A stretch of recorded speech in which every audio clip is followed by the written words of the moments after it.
السلام علیکم دوستو، ہسٹری آف کنگڈم میں خوش آمدید۔ معزز سامعین حضرات، آئیے سنتے ہیں الیاس سیتا پوری کا تاریخی ناول حساب دوستاں قسط نمبر 15۔ معزز سامعین، آپ سے امید کی جاتی ہے کہ ویڈیو کو لائک کریں اور چینل کو بھی سبسکرائب کر دیں، شکریہ۔ اب حالات اتنے مختلف تھے کہ یونس کو قابو میں رکھنا مشکل ہو گیا تھا۔ یونس بڑی شان سے قصر میں رہ رہا تھا، نہ وہ کسی سے بولتا تھا نہ کوئی اس سے بولتا تھا۔ انہیں جب بھی موقع ملتا آپس میں صلاح مشورے کرنے بیٹھ جاتے کہ اس مصیبت سے کس طرح نجات حاصل کی جائے۔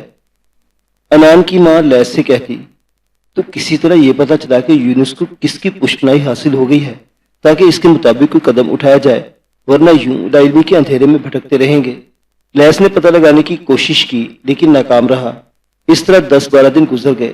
لیس نے ماں سے کہا، اگر آپ انان کی شادی میرے ساتھ کر دیں تو جھگڑا ہی ختم ہو جائے اور میں فوراً ہی یونس کو نکال باہر کروں۔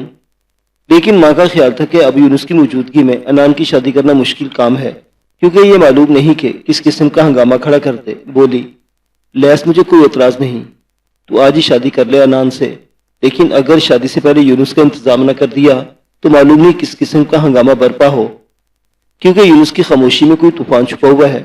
دونوں میں یہ باتیں ہو رہی تھی کہ یونس بھی آدھم کا۔ لیس نے یونس کی پرواہ کیے بغیر کہا، ماں آج آپ بتا دیجیے کہ انان کی شادی کب تک کر رہی ہیں، کیونکہ میں اب اپنی پوری توجہ اپنے کاروبار پر دینا چاہتا ہوں۔ اگر انان کا مسئلہ حل ہو جائے تو میں پوری یکسوئی سے اپنے دوسرے کام کر سکوں گا۔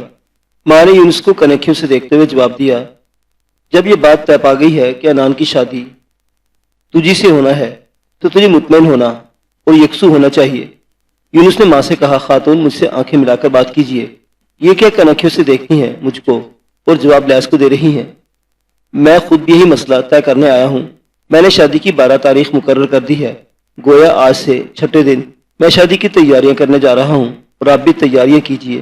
پھر لیس کی طرف دیکھتے ہوئے کہا، اور اگر تو چاہے تو یہ معاملہ اس طرح طے پا سکتا ہے کہ اپنا آدھا زر و مال اور خنسا کو میرے حوالے کر دے، میں انان سے اسی وقت دستبردار ہو جاتا ہوں۔ لیس نے جواب دیا، اس طرح اکڑ کر یا دھونس دے کر تو ایک درہم بھی نہیں پا سکتا۔ ہاں بھائی چارہ میں اس سے زیادہ حاصل کر سکتا ہے۔ یونس کہا مار کر ہنس دیا، بولا، بھائی چارہ خوب، گویا میں کبھی تیرا بھائی نہیں تھا، میں نے بھائی بننے کی خواہش نہیں کی تھی، تو نے خود ہی بھائی بنا لیا تھا اور وعدہ کیا تھا کہ تو مجھے اپنے بڑے بھائی یعقوب کی جگہ دے دی ہے۔ تو نے مال و زر کا نصف دینے کا وعدہ کیا تھا، مگر تیرے وعدے ہی رہے۔ میں اپنے حق اور اپنے حصے کی قسطوں میں وصول کر لوں گا اور نہیں جانتا کہ ان قسطوں کی وصولیابی میں کون کون مزاحم ہوگا۔ بہرحال جو بھی مزاحمت یا مداخلت کرے گا میں اس سے نپٹ لوں گا۔ ماں نے اپنا فیصلہ سنا دیا، اور میرا فیصلہ یہ ہے کہ اب تو اس قصر میں نہیں رہے گا۔ یونس نے نرمی سے جواب دیا، خاتون میں اس وقت لیس سے مخاطب ہوں، آپ سے باتیں بعد میں ہوں گی، پہلے لیس سے اپنا حساب صاف کر لوں۔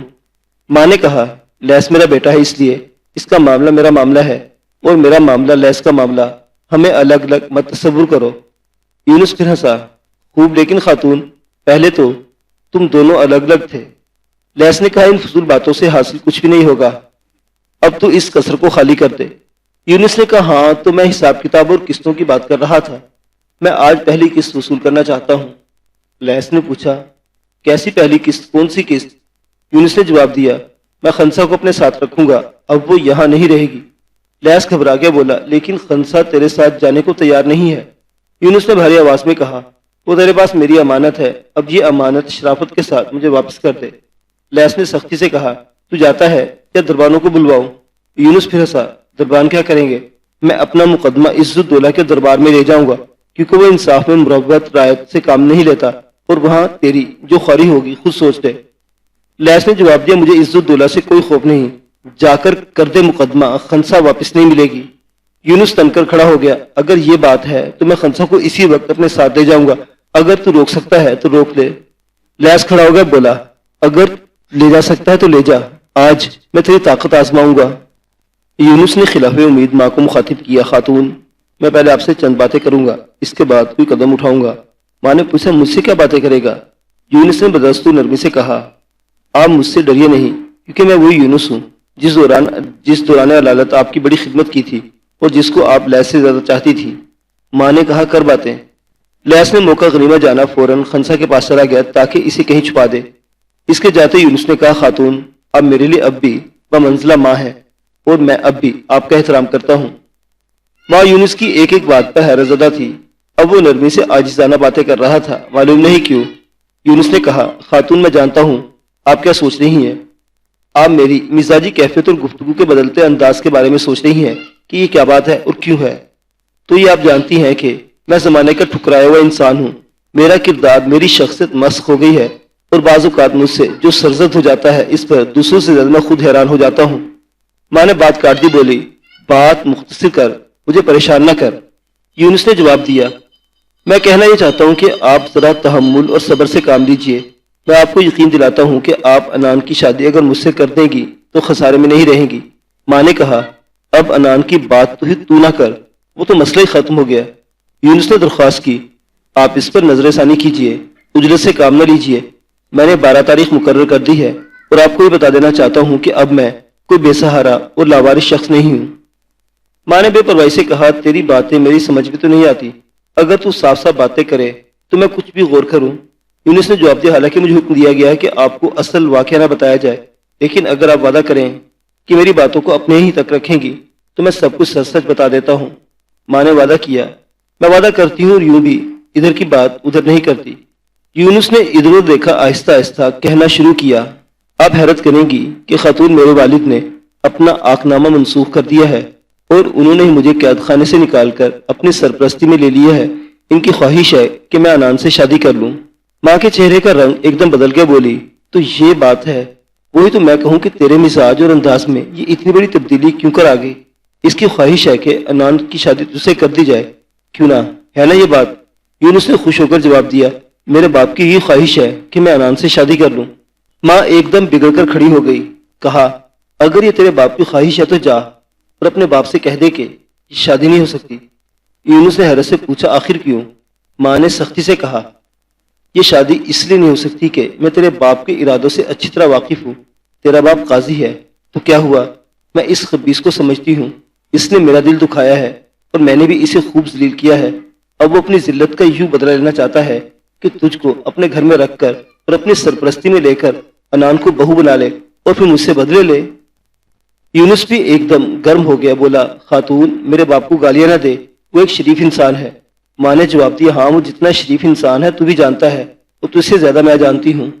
یونس نے اور زیادہ گرمی دکھائی، میرے باپ کو تو کیا جانے کی عزت دولہ سے پوچھ، خلافت عباسیہ کے امیر سے پوچھ، وہ بغداد کے معتبر ترین لوگوں میں شمار کیا جاتا ہے، اور یہ تیری اور تیری بیٹی کی خوش قسمتی ہوگی کہ اگر انان کی شادی مجھ سے ہو جائے اور یہ بات بھی اچھی طرح ذہن نشین کر لے کہ اگر میں چاہوں تو انان سے جبرن شادی کر لوں اور بغداد میں کوئی شخص تیری حمایت اور میری مخالفت کی ہمت نہیں کرے گا۔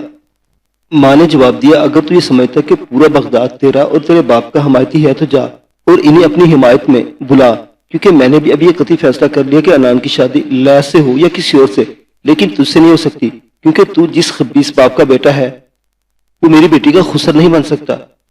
یونس نے غصے سے کانپتے ہوئے کہا، اے ذلیل عورت، اپنی زبان کو لگام دے، اب میں تیری زبان سے اپنے باپ کی شان میں اہانت امیز ایک لفظ نہ سنوں گا۔ ماں نے جاتے ہوئے کہا، اگر یہ بات ہے تو اسی وقت اس قصر سے دفع ہو جا، یہ میرا قصر ہے اور تو میرا کچھ بھی نہیں، تو اسی وقت یہاں سے چلا جا۔ یونس نے جواب دیا، میں یہی رہوں گا، اسی قصر میں رہوں گا اور دیکھتا ہوں کہ مجھے کون یہاں سے نکالتا ہے۔ ماں نے جاتے جاتے کہا، اور میں یہ دیکھوں گی کہ اب تو یہاں کس طرح رہے گا۔ ماں نے باہر جاتے ہی قصر کے دربانوں کو حکم دیا کہ یونس کو زبردستی نکال باہر کیا جائے اور اسے دوبارہ اندر آنے نہ دیا جائے۔ طاقتور تابع دار دربان تیزی سے اندر آئے، یونس کو پکڑ لیا، اسے زبردستی کھینچتے ہوئے بولے، نکل یہاں سے ورنہ تیری ہڈیاں توڑ دی جائیں گی۔ یونس نے چیختے ہوئے کہا، کم بختو، مجھے چھوڑ دو، میں قاضی کا بیٹا ہوں، میری بے عزتی کا نتیجہ بہت خطرناک نکلے گا۔ ایک دربان نے جواب دیا، دفان ہو یہاں سے، یہ قصر تیرا ہے، تیرے باپ کا تو نہیں۔ دربانوں نے یونس کو قصر سے نکال کر دروازے بند کر دیے۔ اس کے ذرا دیر بعد ماں نے لیس کو اپنے پاس بلایا اور بڑی تشویش سے کہا، لیس، میں نے یونس کو قصر سے نکلوا تو دیا، لیکن میں نے اشارتاً یہ بتا دیتی ہوں کہ یونس کو کمزور نہ سمجھو، اس کا وار کئی طرف سے ہو سکتا ہے، اس لیے ہمیں اس کے جوابی حملوں سے خبردار اور چکنا رہنا چاہیے۔ لیس نے جواب دیا، وہ بے نوا اور بے سہارا انسان ہے، وہ کیا حملہ کر دے گا؟ ماں نے کہا، یہ بات نہیں لیس، وہ بہت طاقتور ہے، اگر اس کی باتوں پر یقین کر لیا جائے اور وہ درست بھی ہوں، لیکن اگر اسے جو کچھ کہا ہے وہ جھوٹ تھا، گپ بھی تھی، تو پھر بھی ڈرنے کی کوئی بات نہیں۔ لیس نے ماں سے اس کی وضاحت نہیں چاہی، لیکن یہ بات وہ خود بھی جانتا تھا کہ یونس بہت لسان چرب زبان انسان ہے اور اس کے ساتھ شری بھی۔ وہ اپنی باتوں سے بہتوں کو یا جس کو چاہے دوست بنانے میں اور چاہے شر پیدا کر دے۔ وہ یونس سے خوفزدہ تھا، چنانچہ یونس کے جانے کے بعد جیسے جیسے وقت گزرتا گیا خوف اور اندیشوں میں اضافہ ہوتا چلا گیا۔ دوستی کی آڑ میں دشمنی اور ناز و ادا کی آڑ میں لوٹ مار کی یہ داستان ابھی جاری ہے۔